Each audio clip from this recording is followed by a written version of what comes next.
बांके बिहारी लाल की जय। हम सब आशा करते हैं कि परम मंगलमय बांके बिहारी लाल की कृपा से आप सभी मंगलमय होंगे। आज यह कार्तिक मास चल रहा है। यह कार्तिक मास बड़ा ही पावन मास है। यह भगवान श्री विष्णु की उपासना के लिए सर्वोत्तम और सबसे ज्यादा श्रेष्ठ मास है। हम तीर्थों में जाते हैं और वहाँ दान पुण्य आदि करते हैं। इस समय जो कोई भी तीर्थ में जाता है, दान पुण्य करता है, तो उसको उसका अनंत गुना होकर के फल मिलता है। आप घर पर एक बार दान पुण्य करें तो आपको एक ही बार का पुण्य मिलेगा, मगर जो आप तीर्थ में जाकर के दान पुण्य करते हैं तो उसका अनंत गुना होकर के आपको मिलता है। ऐसे ही जब आप अपने यहाँ एक माला फेरेंगे तो आपको एक ही माला का फल मिलेगा, और तीर्थ में जाकर के फेरेंगे तो उसका अनंत गुना फल आपको मिलता है। अब जो लोग कभी वृंदावन नहीं आते पूरे साल में, वो इस समय कार्तिक मास में श्रीधाम वृंदावन आते हैं, और इस समय पुण्य करने का भी बड़ा महत्व है। तो हम अन्नदान करते हैं। अन्नदान सब दानों में सर्वश्रेष्ठ है।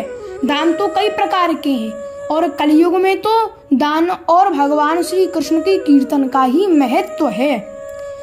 कहते हैं प्रगट चार पग धर्म के कलिमहु एक प्रधान, जेन केन विद दीने दान करहि कल्याण।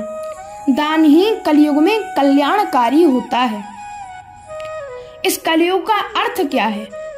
कहते हैं कि कलयुग का अर्थ है जिस जगह कलह ही कलह हो वह कलयुग है। परंतु इस कलयुग जैसा युग आज तक कभी नहीं हुआ। सतयुग आया, द्वापर, त्रेता, इन सब में भगवान के यज्ञ आदि का महत्व था।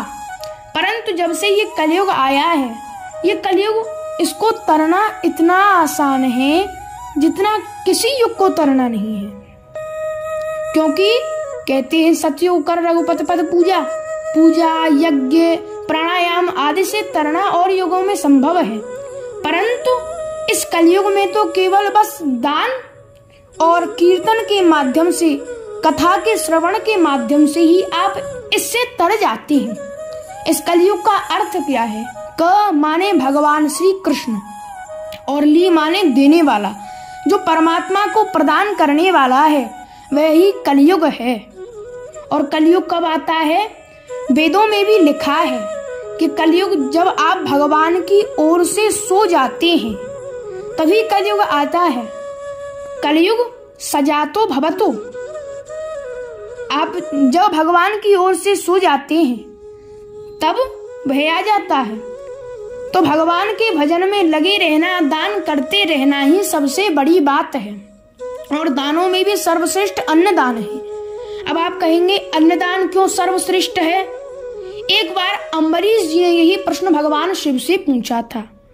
तो भगवान शिव ने उनको उत्तर दिया कि और जो भी दान है, जैसे धन का दान है, उसके लिए आपको पात्र ढूंढना पड़ेगा कि कौन इस दान को लेने के लिए सर्वश्रेष्ठ है। परंतु ये अन्नदान ही ऐसा दान है जिसका पात्र तो कोई भूखा ही है। कोई भी भूखा हो उसको खिला दिया। अन्नदान की यही सर्वश्रेष्ठता है, इसीलिए अन्नदान को सर्वश्रेष्ठ माना गया है। आप सभी जानते होंगे पांडवों के राजा, पांडवों के जो भाई थे कर्ण, उन्होंने स्वर्ण दान किया। नित प्रति 2 बार स्वर्ण दान करते थे। और जब वह स्वर्ग के लिए पहुंचे तो वहां उनके सामने भोजन आ गया। थाल भी भोजन का सोने का, और उसमें जो भोजन था वह भी सोने का ही है। परंतु अब सोने को तो खा नहीं सकते। अब कर्ण उसको देख करके उदास हो गए और इंद्र के पास गए और इंद्र से पूछा कि इसका कारण क्या है। तो इंद्र ने कहा कि महाराज जैसा आप बोओगे वैसा ही पाओगे। बोले मतलब? तो इंद्र ने कहा कि महाराज आपने अपने जीवन में स्वर्ण का ही दान किया, तो वही स्वर्ण आपको मिल रहा है। यदि आप अन्न का दान करते तो आपको अन्न मिलता। आपने अपने पितरों को तर्पण नहीं किया, अन्न नहीं दिया, तो आपको भी नहीं अन्न मिल रहा है। आपने कभी अन्नदान नहीं किया। तो जब आप बबूल बोओगे तो पेड़ पर आम कैसे आएंगे? तो अब कर्ण ने इंद्र से प्रार्थना की और बार बार प्रार्थना करने पर इंद्र ने कर्ण को अवसर दिया। तो पितृपक्ष में 16 दिन के लिए कर्ण इस पृथ्वी पर आए और उन्होंने खूब अन्नदान किया। तब जाकर के कहीं स्वर्ग में उनको वह अन्न मिला, नहीं तो स्वर्ण ही स्वर्ण में रह जाते। तो इसीलिए अन्नदान को महादान कहा गया है। हमारी जो अन्नदान की सेवा है वह हर शनिवार को चलती है। पिछले शनिवार हमारे जो अहमदाबाद वाले भक्त थे उन्होंने सेवा की, और अब की बार जो हमारे भक्त हैं उन्होंने नाम गुप्त रखने के लिए कहा है। अनूप शहर के भक्त हैं, वह अब की बार अन्नदान की सेवा कर रहे हैं। हम बारंबार प्रभु से यही प्रार्थना करते हैं कि उनके परिवार को सकुशल बनाए रखें, उनके इस जीवन में कभी दुख प्रवेश न करे और सदैव उनकी आयु गंगा यमुना जैसी फलती फूलती रहे। हम यही आशा करते हैं।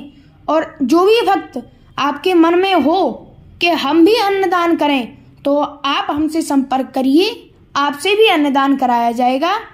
और बस ठाकुर जी के चरणों में यही प्रार्थना है कि आयु लंबी होती रहे और भगवान उनके जीवन में सदैव सुख रखें।